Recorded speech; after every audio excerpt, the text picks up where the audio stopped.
All right, for our last video for this week, I wanted to show you how do you do integration by parts when you have a definite integral. So we're going to have to be plugging in as we go. Also notice that we're starting with x squared here, which means that in order to do integration by parts and have x go away completely, we're going to have to do this twice.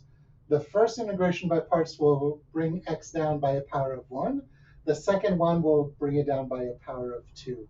And so we'll get to finally integrate cosine at the very end. So let's go ahead and set up our first integration by parts. We're going to have, because we want the powers of x to go down and not up, u has to be x squared. And dv has to be cosine of x dx.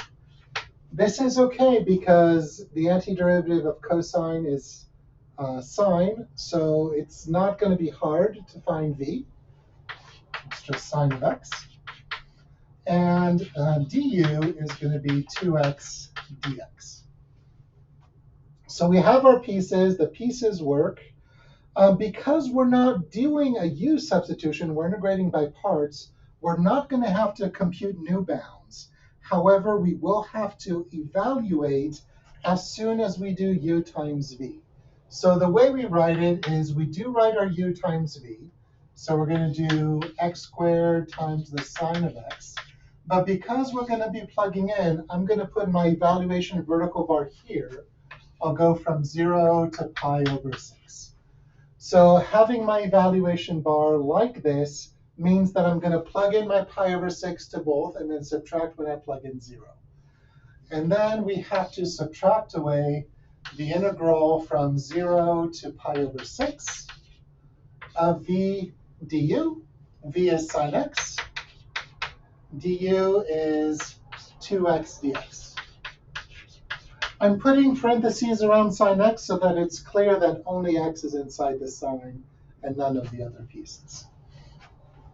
OK, so that's not bad. That's our first u substitution.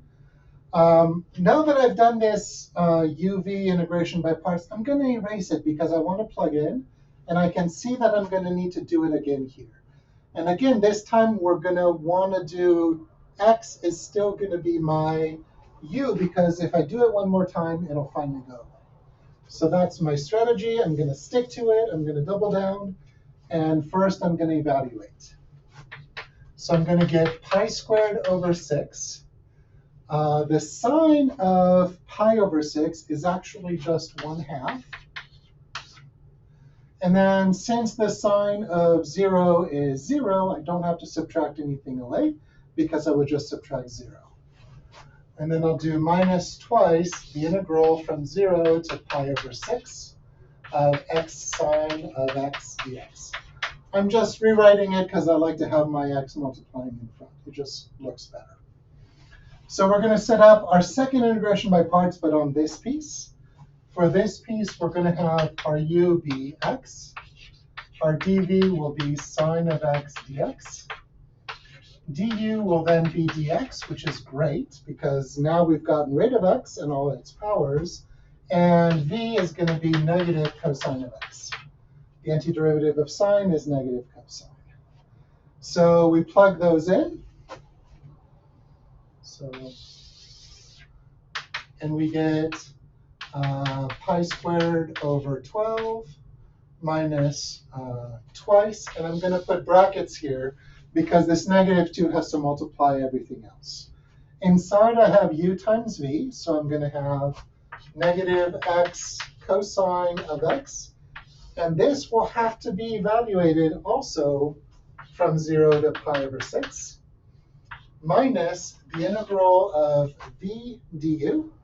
So negative cosine of x du is dx, from 0 to pi over 6. So again, all my integrals have to have the same bounds of 0 to pi over 6. And every time I plug in uv, I have to evaluate it between 0 and pi over 6. OK, so that's not so bad. I get my pi squared over 12. I'm going to go ahead and multiply out this negative 2. So I'm going to have plus twice x Oh, wait, I should actually evaluate this. Let me leave the -2 out front for now as I evaluate. Let's go this way.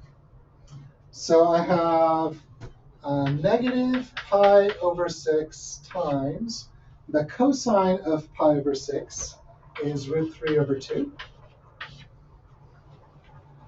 minus, at 0, x is going to be 0, and so this whole thing is going to be 0, so I don't have to subtract anything. So I just have my minus this integral, and my minus minus becomes a plus. So I have the plus, and now I'm just doing the definite integral from 0 to pi over 6 of cosine x. The antiderivative of cosine x is sine of x, and we're evaluating from 0 to pi over 6.